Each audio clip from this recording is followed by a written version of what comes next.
In today's show, I'm going to look back at my sleeper videos from the beginning of fantasy draft season and seeing what we sort of got right there, what we got wrong, anything we can learn from it. Michael Bolton. Thanks, Josh. It's Michael Bolton here, and it's time for another episode of the Locked On Fantasy Basketball Podcast. Let's get to it. Let's get to it, indeed. You are Locked On Fantasy Basketball, your daily fantasy basketball podcast, part of the Locked On Podcast Network.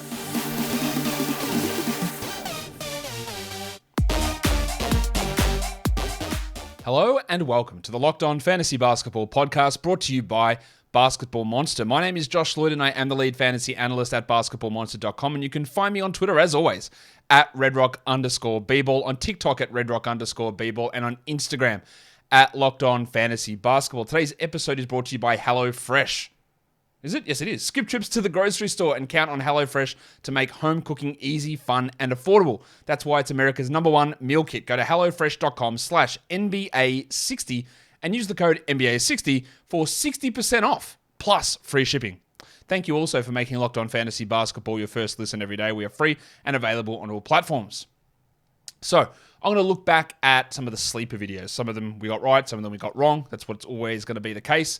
I usually do a couple of sleeper videos. I'm going to be looking back at the early one because what I tend to find happens is that Yahoo, ESPN put out their rankings. I go through, I release my projections, I do my sleeper videos, and then they go and adjust all of those sleepers to match what I had before. Is that coincidental? I don't know. But the value when we're looking at trying to get sleepers right before a fantasy draft gets reduced significantly, in my mind anyway, because a lot of the guys that I thought were undervalued get brought right into being at the same value where I think they were. So we are going to look at that early sleeper video and go through some of the names that I had on that and seeing what worked out. When was this video published? This was... can't even find the date. I think it was in the end of September, maybe? No, middle of September. This video was put out. This was like the beginning of fantasy basketball mock draft season, a month before the NBA season started. These were the sleepers that we took a look at. So I guess we might as well just do it. Let's get it on, Gilly. All right. We're going to look at the Yahoo sleeper video to start things off.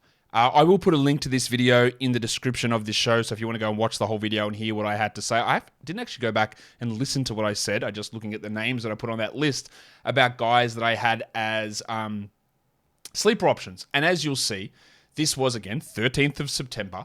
I had the fun guy, Kawhi Leonard, as a sleeper. I'm a fun guy. Now, did that work out? He was ranked, at the time of this video, 34th on Yahoo. And obviously, when we started the season, this looked disgusting. It looked dreadful. It looked terrible. And then Kawhi finished the season as the 18th ranked player on a per-game basis. You had to withstand some really rough stuff early in the season without any doubt whatsoever. Like, you did. You just had to withstand that. As Obi tries to leave because he doesn't let me talking fantasy basketball. He's very... I'll say bigoted, but that's the wrong word. So Kawhi, is it a W? I don't know. Like, he was, 55th for total value for the season? So that obviously is worse than 34th. But when we look at what he was able to do after the start of the year in the last 3 months of the season, he was a top 10 player. So it's all really relative, isn't it? So I guess you could class that as a W and an L at the same time. I think that's fair enough. Hey, but what do you guys think? Please let me know. How would you view me saying Kawhi at 34 was a sleeper when his per game number exceeded that by half, like double half? What am I trying to say? 16 spots higher, but his total value was 20 spots behind. That's where we get into the issue of what is more important to look at value. Is it total value? Is it per game value? Is it a mix of of both? Is it per game value at certain times? There's a lot of different things that go into it. So, yeah. What do you think? Kawhi, W or L? I think it leans towards W, but I don't know. This one, I know, is a big W. Percentages. Kristaps was ranked 49th. His ADP was 50th. And he obviously beat that really, really comfortably. As I always say, right, players, and I had concern about Porzingis, and one of the things I know that I said continually through the offseason is this is a top 20 player per game. We just don't know how much he's going to play, and he does have consistent knee problems. He finished 16th on a per game basis. So, again, we have to be pretty happy with that. He was, 16th in totals as well. He ended up playing 65 games. It's a huge W. But what I always say is that someone is injury prone until they're not. Someone is an Iron Man until they're not. The guy that missed 60 games today that is the power forward this season, the power forward for the Timberwolves, we used to draft him at the top. Or not we. One of the common refrains, I'm drafting Towns every year, man. He's an Iron Man. Never gets hurt. Damian Lillard, same story. Russell Westbrook, same story. Happens to everybody. It will happen at some point to these guys that you love now. Kevon Looney missed every game for like 2 years or whatever. Now he plays 82 a year. That's the opposite. But Mikal Bridges at some point, I guarantee you, is going to get hurt. I don't want him to, but he is. He's going to get hurt. These things happen to people. There are people who do get hurt for certain situations and all that. Even Jimmy Butler didn't get hurt this season. Right? That was one of those, I don't think his body can handle it, but he was fine. Right? It's really, really hard to be able to predict not only when injuries happen, what the injuries are, how long they are, or if they happen in total. Look, how do you know if someone's going to get hurt at the start of the year fantasy playoffs? And people are going to have these instant reactions to players getting hurt in their fantasy playoffs and not draft them again because of that. But anyway, Porzingis, huge value. Huge value there. This one was before we heard the news about the surgery on Rob Williams, so it's obviously a massive L. I had Rob Williams as a sleeper. He was ranked 36, ADP at 37. I thought he should go in the second round. It's horrible. Like, it's clearly horrible, but once I heard that he was missing those first 4 months of the season and was probably due back in December, I pushed him outside the top 100, so I definitely didn't have him as a sleeper at that spot. At this point, we didn't have any information that he was getting a surgery on his knee. So that is obviously a huge L. It's an L for me for saying he's a sleeper. It's an L for him being ranked at 36 at this point. It obviously all didn't work out. But yeah, my thing was then I pushed him outside the top 100. Drew Holiday had an ADP of 46.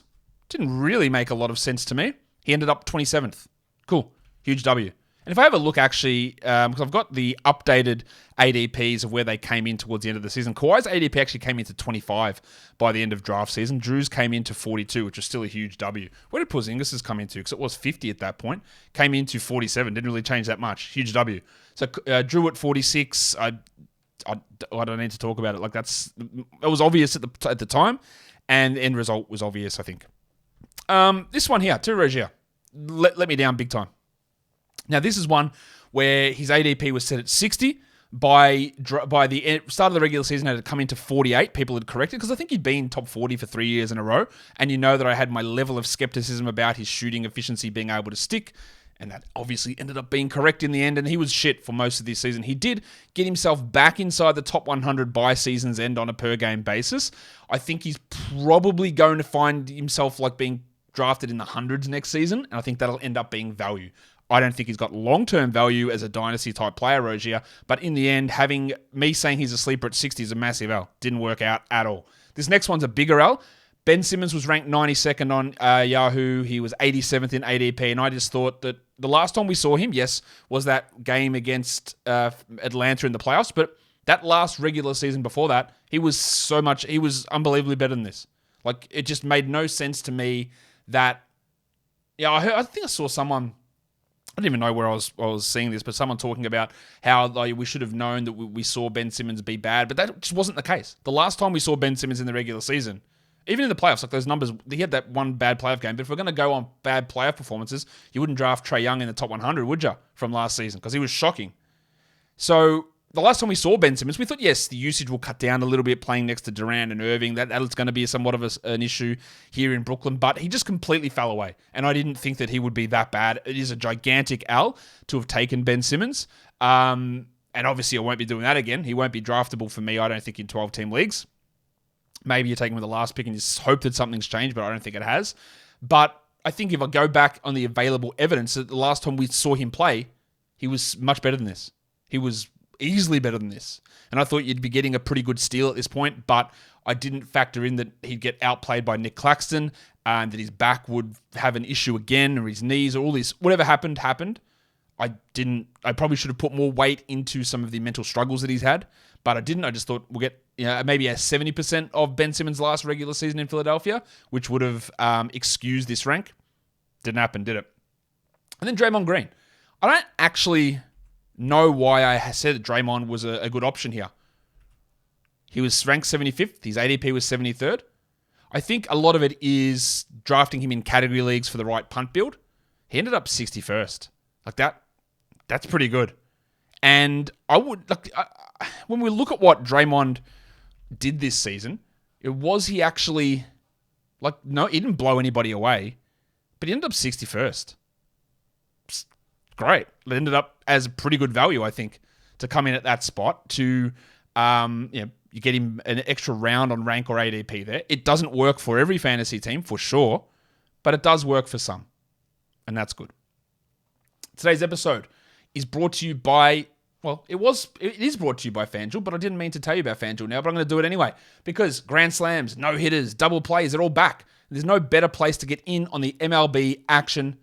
That doesn't sound right, the MLB action, than FanDuel, America's #1 sportsbook. Because right now, new customers can step up to the plate with a no-sweat first bet up to $1,000. Just go to FanDuel.com/lockedon, sign up, place your first bet, and get up to $1,000 back in bonus bets.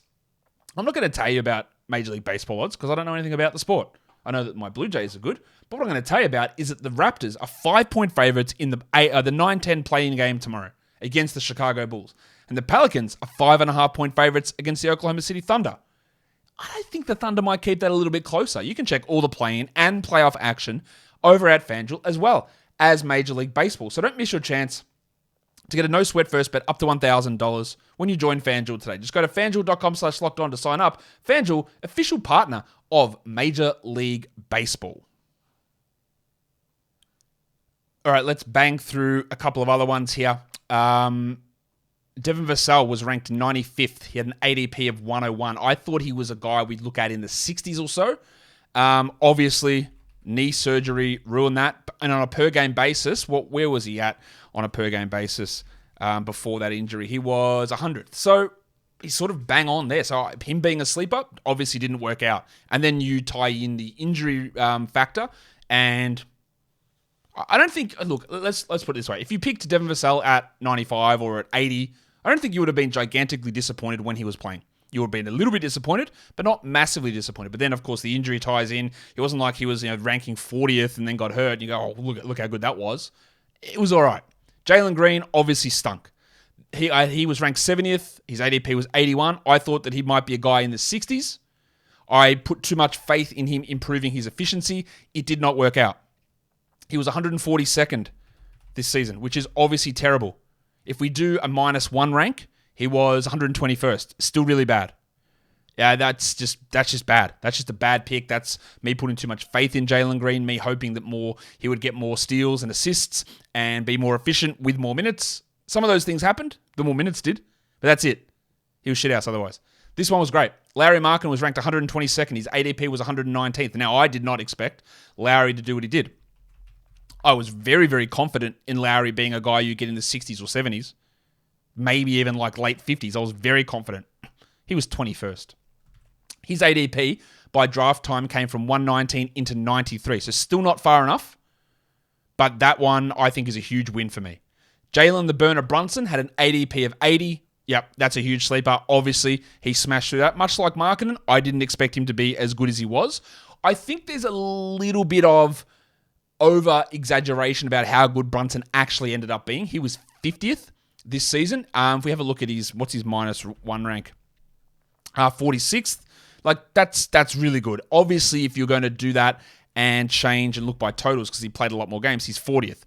But regardless, at 880, it didn't make any sense. That was a great sleeper pick.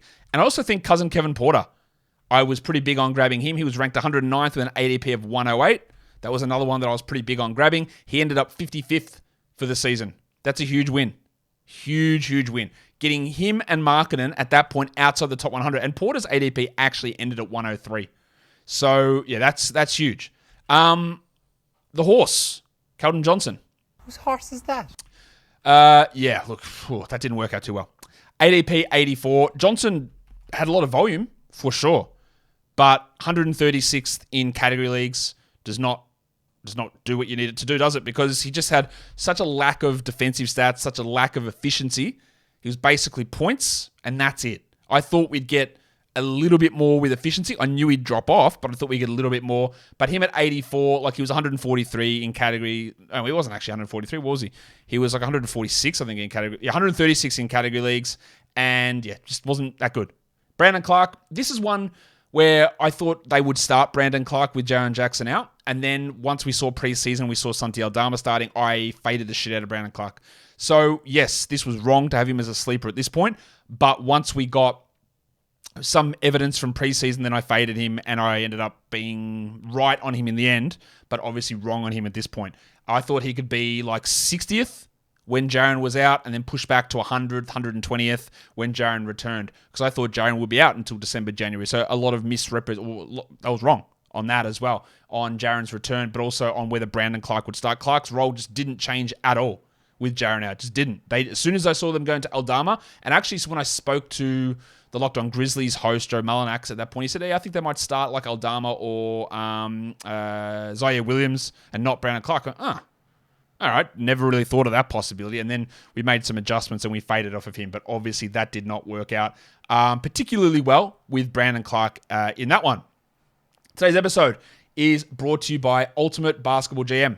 You love fantasy, and fantasy's over now. We know that. You can go play WNBA fantasy. That's a cool thing you can do on ESPN. But you can also play Ultimate Basketball GM because you can build your roster. You can trade players. You can draft players. You can hire your coaches. You can hire your training staff. You can set up your schedules. You can manage your franchise through free agency, the draft, all of that. You can deal with the difficult personalities that so often appear in professional sports. You can deal with bad coaches and bad training and bad draft picks and bad scouting and good scouting and get yourself to win a championship. You can do this offline, so you don't need to be connected. You can do it on the go. Really easy on your phone. Super fun game that shows your team building skills. Locked On Fantasy Basketball listeners also get a 100% free boost to their franchise when using the promo Locked On in the game store. So make sure you check it out. Download the game, go to probasketballgm.com, scan the code that's on your screen or look it up on the app stores. That's probasketballgm.com. The game is Ultimate Basketball GM. Start your dynasty today. Now, there were a few other sleepers on that Yahoo Sleepers video, but they were basically ones that you take with your last pick. Some of them worked out. It was like a Cam Johnson. There was Markel Fultz, I think, in there, Jalen Suggs. Some of them didn't, like Patrick Beverley, taking him with your last pick. But when you're taking picks with your last two picks, I don't think if they work out or they don't work out, it doesn't actually matter. Like, that's what you're trying to do, is trying to take upside swings on plays. So let's move across now to look at ESPN and have a look at some of the early sleepers that we detected off their site. And there's some absolute doozies on ESPN. Some of them are the same. But Kyrie Irving was ranked 75th in the middle of September on ESPN. Was that? Let me double check when this video was actually on ESPN. Yeah, same. Yeah, middle of September. Kyrie Irving was ranked 75th. And yes, and I always got pushed back on this video. Josh, ESPN hasn't updated their rankings. Not my problem, right? If they're going to open up drafts and they're going to publish that they've got fantasy drafts available, these are the rankings that are out. So yes, they will update their rankings at some point. When I put out content, they'll go through and do that. They would do that. But if they're going to put out rankings and the ability to draft and the ability to mock draft with rankings that are wrong, I'm going to shit on those rankings. That's as simple as what it is.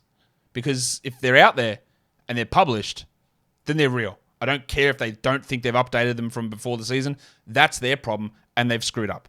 Right? That's what that is. So anyway, we look at it. That Kyrie ranked 75th. I don't know. There was plenty of issues with Kyrie the season before. His ADP was sitting at 50. Plenty of issues. And he had issues this season with the suspension. This boy finished 12th on a per-game basis. 12th. And we're out here with 75 is insane. Even 50 was insane. He finished 18th on totals, even with a suspension. Ludicrous. I had him 13th in my final rankings before the start of the season. It ended up okay. They had Damian Lillard 32nd. Now, Lillard missed a lot of time last season, obviously. He missed tons of time last season. There's no doubt about that. This was insane. Even with him missing the end of the season through the fantasy playoffs that you shouldn't play at that point. You know where he ranked on a per-game basis, old Damo? Fifth. Oi, Damo, give us your lighter. Do you know where he ranked on a totals basis? Ninth. With playing 58 games. He was ninth. Did you believe that? Ninth. So, yeah, I would say that's a W. Kawhi ranked 56th, ADP 45. Well, Kawhi actually beat that number through totals anyway. Easy W. Tyrese Halliburton was 33rd with an ADP of 42. People saw Halliburton at 33 and went, nah, we'll fade him an extra round. Insane. Absolutely insane. Halliburton ended up 10th on the season. Yes, he had the same fake injury problem as so many players did towards the end of the season. He ended up 26th on totals. Halliburton played 56 games. Actually played fewer games than Lillard. I don't think many people would think that. But that's obviously a huge W. Porzingis, we talked about, ranked 42, ADP 56. Another one where people saw the ranking went, nah, no way. I'm taking Porzingis here. Let's let it slide another round and a half. Crazy. That was insane. These are all some of the biggest W's you would ever find in a draft. Absolute insanity. Rob Williams, 58th ADP, 48 rank. Now, I would love that if he was healthy, but he wasn't, and ended up being that I was wrong saying he was a sleeper. They were wrong ranking him there.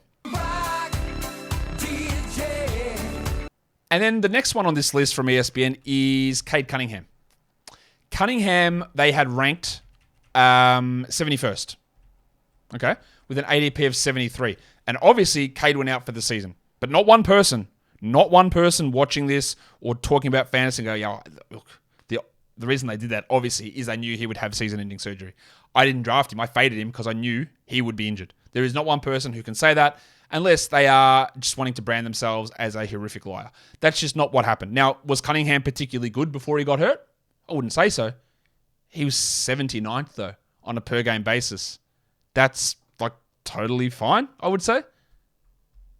That's not totally fine. Well, if you draft him at this ESPN spot, it's totally fine. And him doing that in those, 12 games or so that he played, he did that while shooting under 42% from the field and under 28% from three. Two numbers which I significantly expect would have increased as we went on. So, yes, it's an L if you took Cade before pick 71, obviously. If you took him in round 3, it's an L. But I'm never going to sit here and tell you we can predict season-ending injuries 10 games into the year. I can't do that. It's impossible for me to do that, in fact.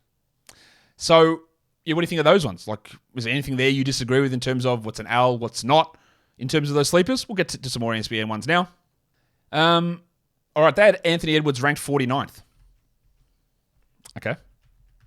That doesn't obviously make any sense. Now, Edwards started off the season pretty slowly. He ended up 33rd on a per-game basis. Now, his Yahoo ADP was 20th, which probably didn't work out that well for you.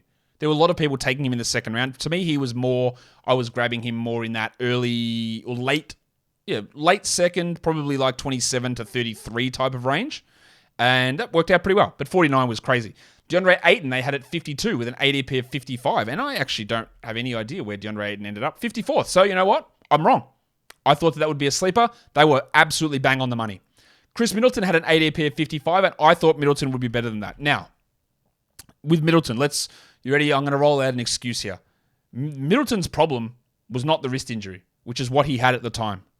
He had a wrist injury that I thought he would miss like the first week to 2 of the season. He ended up missing the first 4, and then he came back, and then he had a knee problem, which kept him out forever and kept his minutes way down. He averaged 24 minutes a game and was 119th per game. Gigantic L. If you took Middleton in round 4, it cost you.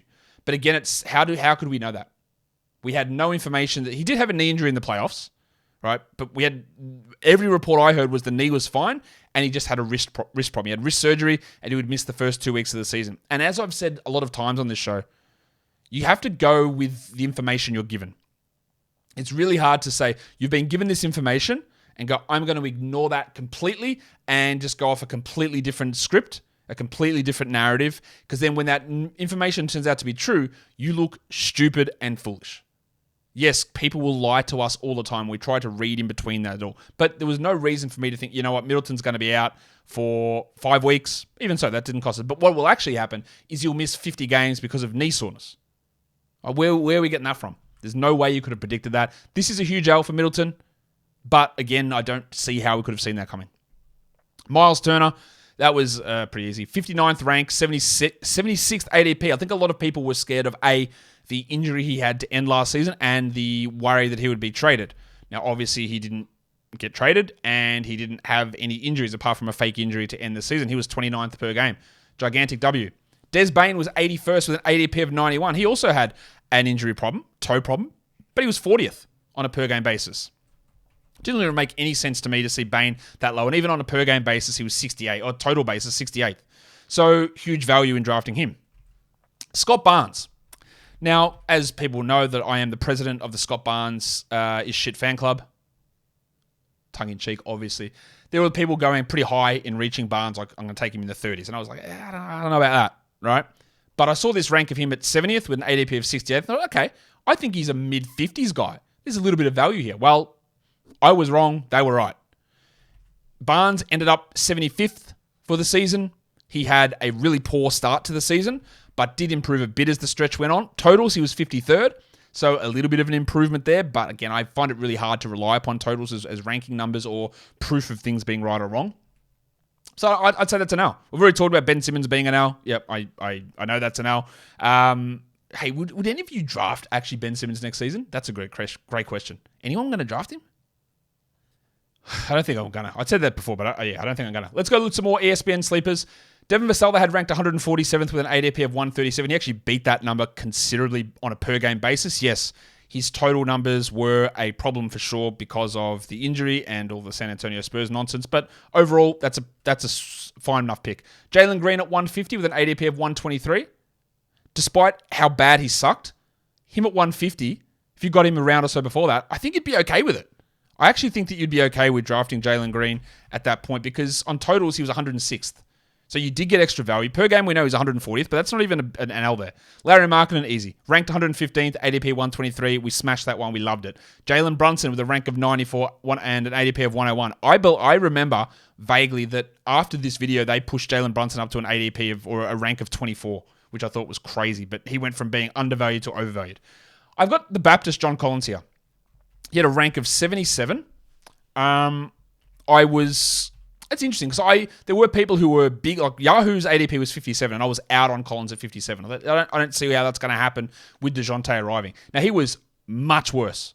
117th he finished this season, so that is a huge L from me to look at him at 77 and 87 and go, yeah, go like a round earlier. Not good. Josh Giddey had an ADP of 92. Now, I was looking at Giddey in the 60s or 70s, expecting some big improvement, and that actually worked. He was 66th. So that is a W. And then this one, obviously, is insane. The delicate dancer, Alperen Şengün. It's a delicate dance in just 17 steps. He was ranked 172nd with an ADP of 136. And while we had frustration with Stephen Silas, RIP, his coaching career, if you're not aware, Stephen Silas and Dwayne Casey have both been removed from their head coaching positions. Şengün finished 57th on a per-game basis this season, and he was getting benched he wasn't even starting. Bruno Fernando started the season. So I think people did go a little bit hard on Şengün. Some people were going top 50, but if you got him in the 60s, you got him in the 70s, if you got him here, look, ADP 136, you got him in the hundreds, it's just a gigantic win. It's a gigantic win, and you would be pretty happy with that end result if that's the direction you ended up going there. Just run through some final ESPN ones. They had Kevin Porter at 110. We already talked about how good that was. Keldon Johnson at 112. Actually, he wasn't a sleeper. Brandon Clark at 124. I was wrong on that as well. Maga Porter Jr. at 161. Yeah, that's insane, obviously. ADP of 133. He wasn't great. Now, I know on Yahoo he was going really high, like too high. ADP of 60, which is stupid. But he ended up 104th, so he beat that ESPN number. Then Franz Wagner at 117. And I from memory, I think Yahoo had Franz in the 200s in their first ranking list, I think. Anyway, Franz was, what did he end up as? The 89th ranked player. So pretty good result on that one. Jalen Smith wasn't ranked on ESPN, but he had an ADP of 140. Obviously, he was shit house, and I was drafting him in the 90s. They were right not to rank him. Dreadful. And they didn't have Jabari Smith ranked either. And he wasn't particularly good. He did start to come on at the end of the season, but not having him ranked is obviously an L. He ended up 154th, so that is outside their ADP. But that ADP of 140 on ESPN, that's just the number they give to everybody because their drafts, all their standard drafts are 10 teams, 13 players, 130 draft spots. So an ADP of 140 means not drafted. But he didn't work out particularly well. So I was wrong on both of those guys this season. I was obviously wrong on Brandon Clark, Keldon Johnson there as well. Let's see what else there is on these videos. Any more sleeper things that we can take a look at? Maybe I will go back and look at the rest of that Yahoo video just to round out this show. All right, let's look at that last list on Yahoo. Go back to that now. Kyle Lowry, I had ranked at 100. Yeah, I thought that I didn't think that he would lose the starting job. I didn't think that. He ended up 116th per game, but missed a lot of time. That's an L. Jabari Smith was ranked 96th. I thought he was better than that. That's an L. What about Gordon Hayward? He missed quite a bit of time. He ended up 132nd per game. He was ranked 104th. I thought that he should be in the 90s or 80s, I think. So that's an L. Jalen Smith, we already talked about an L. Şengün at 87, I thought was too low, and that ended up being correct. He was 57th. So that's a W. Colin Sexton at 131. Well, I thought Sexton would get a lot more usage and be a starter. But as soon as I saw that first preseason game and I saw the Jazz reporters go, yeah, well, he's just not going to start. I went, okay. Then we don't want to be interested in him at all. He was shithouse. That didn't work. Trey Jones at 125, I think probably is a W. Yeah, he was 101st per game. He had some missed time at points in the season with the foot injury, but overall, not too bad. Drafting him late. So towards some of these later ones, didn't particularly work out super strong, but I think overall the results there are all right. Overall, we had some bad ones for the season. We're always going to do that. We had some good wins. I'm not trying to penalize myself too much for guys that get hurt where we have no idea about that. But some things just didn't work out. Jalen Smith, Ben Simmons, Jabari Smith was shithouse. Jalen Green, bad pick. Gordon Hayward didn't work out all that well. Yeah, so a few ones were just bad evaluations, and we always strive to get better. Let me know, what was your best sleeper pick in your fantasy drafts? What do you think was my best hit here? What do you think was my worst miss? Drop that all in the comments below. Make sure you're also checking out Instagram. I'm trying to do some new things here during the off-season, get a little bit more engagement over there, change some graphics and all that stuff. So get over to Instagram and interact over there too. Follow this podcast, Apple Podcasts, Google Podcasts, Stitcher, Spotify, and on the Odyssey app. And if you're on YouTube, thumb it up and leave your comments down below. Go watch the play-in games if you're already watching them. I don't know if you are. Go do it. Subscribe. Bell, comments, we're done. Thank you so much for listening, everyone. See ya.